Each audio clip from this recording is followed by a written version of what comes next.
আসসালামু আলাইকুম রহমতুল্লাহ। Welcome to Molla news TV. Molla news টিভির পক্ষ থেকে আরেকটি গুরুত্বপূর্ণ সংবাদ নিয়ে আপনাদের মাঝে উপস্থিত হয়েছি। দৈনিক জনকণ্ঠে প্রকাশিত একটি নিউজ, যে কোনো সময় বন্ধ হয়ে যেতে পারে 7 ব্যাংক। 7টি ব্যাংকের নাম উল্লেখ করেছেন তারা। এই ব্যাংকগুলো যে কোনো সময় বন্ধ হয়ে যেতে পারে। কী কারণে বন্ধ হয়ে যেতে পারে, আর এই ব্যাংকের গ্রাহকদের এখন করণীয় কী, বিস্তারিত এই নিউজটির মধ্যে থাকবে। একটু ধৈর্য সহকারে শুনলে আপনারা জানতে পারবেন এবং আপনারা এই 7 ব্যাংকের গ্রাহক থেকে থাকলে অবশ্যই পদক্ষেপ নিতে পারবেন। অতিরিক্ত ঋণ দিতে গিয়ে নিজেদেরকে বড় বিপদের মুখে ফেলেছেন দেশের বেশ কয়েকটি ব্যাংক, ফলে তীব্র আর্থিক সংকট দেখা দিয়েছে। এতে তাদের মূলধনের স্থিতিশীলতাকে নড়বড়ে করে তুলেছে। নতুন পরিকল্পনায় মেরুদণ্ড সোজা করে দাঁড়ানোর সক্ষমতাও হারিয়ে ফেলেছেন তারা। এই সমস্যায় বেশি ভুগছেন সরকারি বেসরকারি 7টি ব্যাংক। সময়মতো ঋণ আদায়ে ব্যর্থ এসব ব্যাংকগুলোর ফলে তাদের কাঁধে এখন খেলাপির বোঝা হিসেবে ঝেঁকে বসেছেন এই ঋণ।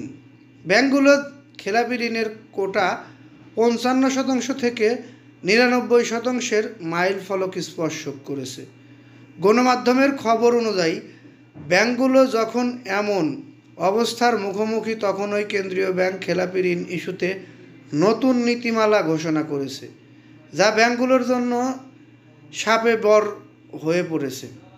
যদিও কেন্দ্রীয় ব্যাংক বলেছেন আন্তর্জাতিক মানদণ্ড বেসেলতর এর সাথে মিল রেখে এই পরিবর্তন কার্যক্রম করা হয়েছে। নতুন বছরে এপ্রিল থেকে এই নিয়ম কার্যকর হবে। ঋণ শ্রেণীবিন্যাসের নতুন নিয়ম। এপ্রিল থেকে এই নিয়ম কার্যকর হলে খেলাপি ঋণের পরিস্থিতি কোথায় গিয়ে দাঁড়াবে তা নিয়ে গভীর উদ্বেগ তৈরি হয়েছে। বিষয়টি নিয়ে সংশ্লিষ্টরা আশঙ্কা করছেন, যদি খেলাপি ঋণের পুরোপুরি তথ্য প্রকাশিত হয় তাহলে গ্রাহকদের আস্থা আরও তলানিতে গিয়ে পৌঁছাবে। বাংলাদেশ ব্যাংকের হালনাগাদ তথ্য অনুযায়ী নানা উদ্বেগের পরেও বেশিরভাগ বেসরকারি ব্যাংক খেলাপি ঋণ আমানতে সক্ষম হয়নি।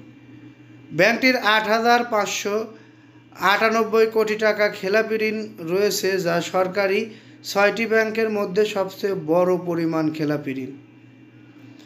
এই খেলাপি ঋণের ব্যাংকের নামটি কী নাম আপনারা জানতে ইচ্ছুক, অবশ্যই আমি বলে দিচ্ছি।